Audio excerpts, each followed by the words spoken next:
ध्यान दीजिएगा बाबू, हम पहले आप लोगों को संख्या पत्ती पढ़ा रहे हैं। नंबर सिस्टम एसएससी किरण बुक है 9500 प्लस बुक का है। टाइप 1 का हमने सारा क्वेश्चन हल कर दिया था।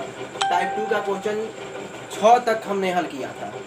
अब 7 नंबर क्वेश्चन आप लोगों को बताने जा रहे हैं। ध्यान से देखिएगा, हम जो बता रहे हैं उस चीज़ पर थोड़ा सा अमल करना है, ध्यान देना है। क्या कर रहा है, किसी संख्या को 6 से विभाजित किया जाए। कोई भी संख्या है उसे कितने से विभाजित करना है, 6 से विभाजित करना है।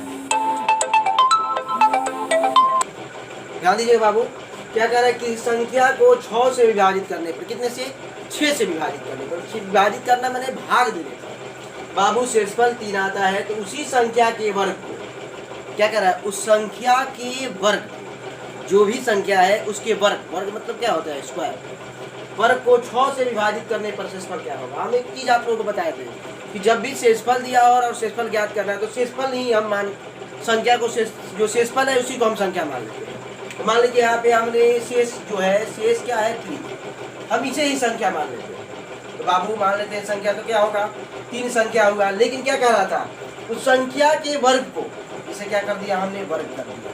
तो 3 के कितना हुआ 9, हमारा वो संख्या कितना है 9। अब किससे भाग दे रहा है, 6 से भाग दे रहे हैं। 6 से भाग दे देते हैं, 6 इकाई 6, 3। शेष कितना आया हमारा, भाग देने के बाद वो संख्या तो 9 हो गई, उसमें किससे भाग देना था, 6 से भाग देना था। तो कह रहा है कि शेषफल क्या होगा। तो शेषफल बाबू देखिए, एक बार में 6 कट गया, 6 9 में 6 जाएगा तो कितना है 3। शेषफल क्या होगा बाबू, शेषफल बराबर हमारा आंसर में हो जाएगा। तो इस क्वेश्चन को हम दूसरी विधि से बता रहे हैं आप लोगों को। दूसरी विधि हम आप लोगों को बताए थे एक चीज कि जो जिससे विभाजित कर रहा है, मान लीजिए 6 से विभाजित करना है तो 6 हो गया हमारा, और बाबू जो शेष दिया रहता है इसे हम जोड़ देते हैं। तो कितना होगा 6 प्लस 3, ये क्या आ गई संख्या 9। इसे क्या कहता है, उस संख्या को, संख्या हमारी क्या आई 9, इसे वर्ग करने, तो 9 का होल स्क्वायर कितना होगा 81। अब वो संख्या, उसी संख्या को वर्ग करने पर, वर्ग को, अब जो वर्ग आया उसे किससे विभाजित करना है, 6 से विभाजित करना है। तो इसे 6 से विभाजित कर देते हैं हम, 6 को 81, 81 को 6 से भाग देते हैं। तो शेषफल क्या होगा, क्या एक बार में 6 हो गया बाबू, उत्तरा 2 1, 36 18 बाबू 3। शेषफल क्या हुआ हमारा, शेषफल बराबर हमारे बाबू हो गया आंसर होगा। इस विधि से बना सकते हैं। ध्यान दीजिए बाबू, पहले चीज कि निम्नलिखित में से कौन सी संख्या जो है 18 से विभाजित है। तो सबसे सिंपल तरीका तो आप लोगों को बस सामने दिखा रहे हैं आप लोग कैसे बनेगा। ये 18 जो है सम संख्या है, क्या है, सम संख्या है। तो बाबू कहने का मतलब जब सम संख्या है तो देखिए ये भी सम संख्या है, ये भी सम संख्या है और ये भी सम संख्या है। यानी कहने का मतलब ये तीनों 18 से कट सकते हैं। और यहाँ पे ये जो है हमारा, ये 3 जो है हमारा, देख लीजिए यहाँ पे ये 3 जो है विषम संख्या है। क्या है, विषम संख्या। तो ये चीज हमारा, ये सम संख्या से विषम संख्या नहीं विभाजित हो सकता है, तो इसलिए आंसर क्या हो सकता है, 4 हो सकता है। लेकिन दूसरी विधि क्या है बाबू, मान लीजिए यहाँ पे सब सम दे दिया तो उस समय हम क्या करेंगे, ये भी परेशानी आ सकती है। यहाँ तो एक विषम अलग दे दिया तो हमने आंसर ऐसे दिखा दिया। लेकिन दूसरी विधि क्या है, 18 को हम तोड़ देते हैं, 2 9 18। तो जो संख्या 2 और 9 दोनों से पूरी तरह विभाजित हो तो वो संख्या 18 से विभाजित हो जाएगी। देख लिया जाए, ये 2 से कटने के लिए सम संख्या है तो 2 से विभाजित हो जाएगी। 9 से कटेगा या नहीं कटेगा देख लिया जाए, ऑप्शन जोड़ के 5 4 9 9 3 12 12 6 18, हाँ 9 से कट जाएगा, ये 18 से कट सकता है। इसे जोड़ते हैं, 2 से कटने के लिए अंतिम संख्या समय तो कट जाएगा, जोड़ेंगे 9 4 13 13 5 18, ये भी कट जाएगा। और देखिए बाबू 5 6 11 11 4 15 3 18, ये भी 9 के पहाड़ा में कट जाएगा। तो ये तीनों कट जाएगा। लेकिन ये हमारा जो है इसमें से, इसमें 65 0 43 18 से विभाज्य नहीं है।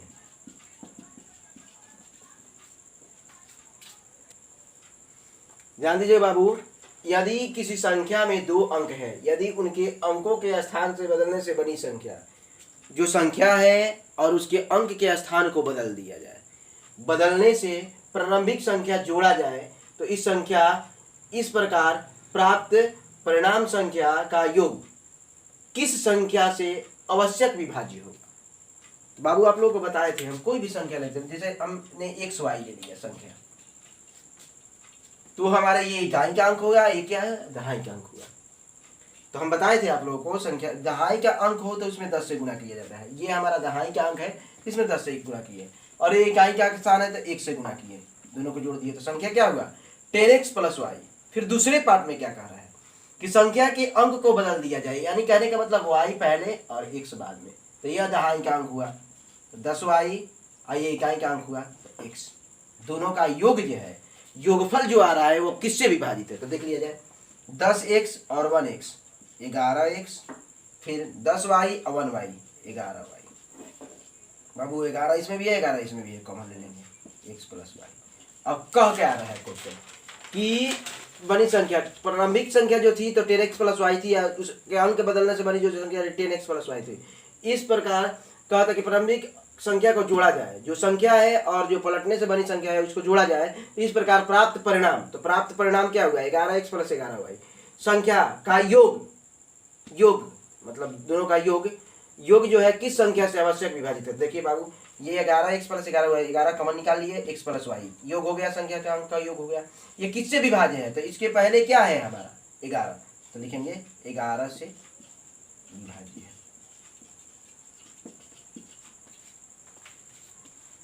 ध्यान से देखिए बाबू, हम 2 अंक का कोई भी संख्या ले सकते हैं।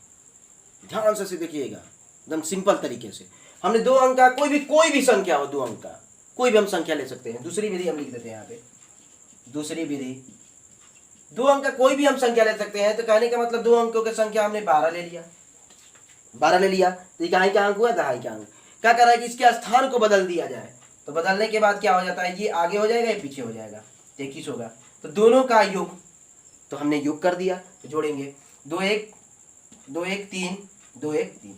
ये 33 जो है किससे विभाजित होगा, 33 किसके पहाड़े में विभाजित होगा 11 के पहाड़े में विभाजित है। 11 3 33 कट जाएगा 3 बार में, तो क्या होगा 11 से विभाज्य। और भी कोई संख्या ले सकते हैं, मान लीजिए हमने 10 ले लिया, 2 अंक की यही बड़ी संख्या शुरू वाली संख्या होती है, तो इसे हम क्या करेंगे, फिर इसे पलट देंगे, ये आगे हो जाएगा और ये पीछे हो जाएगा। तो 10 हुआ, एक मतलब 0 1 का मतलब क्या हुआ 11 हो गया हमारा। तो 11 किससे विभाजित होगा, तो 11 से विभाजित होगा। तो हमारे वह संख्या किससे विभाजित होगा, तो 11 से विभाजित। कोई भी हम संख्या ले सकते हैं। ध्यान से देखिए कैसे बनाइएगा। क्वेश्चन में दिया है वह सबसे बड़ी संख्या ज्ञात करें जो 390 495 300 को बिना कोई से छोड़े विभाजित करें।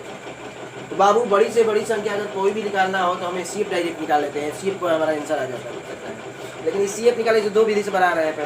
पहले CF बनाने से पहले एक तरीका आप लोगों को बताते हैं। पहले इसमें डिफरेंट हमने किया 495 और 390 का डिफरेंट क्या होगा बाबू, 495 और 390 का डिफरेंट हमारा होगा 105। देख लीजिएगा, इसका डिफरेंट हो गया। अब इसका डिफरेंट करता है, क्या होगा 495 और 300 का डिफरेंट होगा बाबू 195।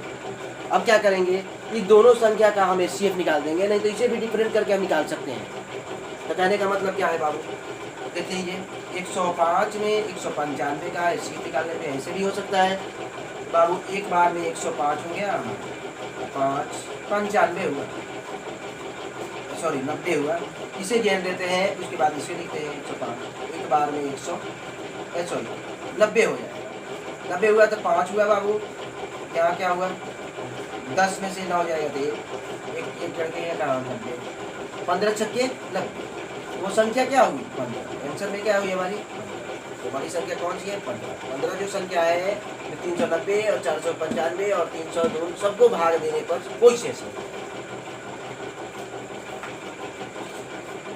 इसी क्वेश्चन का दूसरा विधि क्या है बाबू, ऐसे ही डिफरेंट करेंगे। 105 डिफरेंट हुआ इसका, और इसका डिफरेंट हुआ था हमारा कितना 195। इस दोनों का डिफरेंट कितना होगा 90। तो 90 देखेंगे किसके पहाड़ा में कट जाएगा, तो 5 के भी पहाड़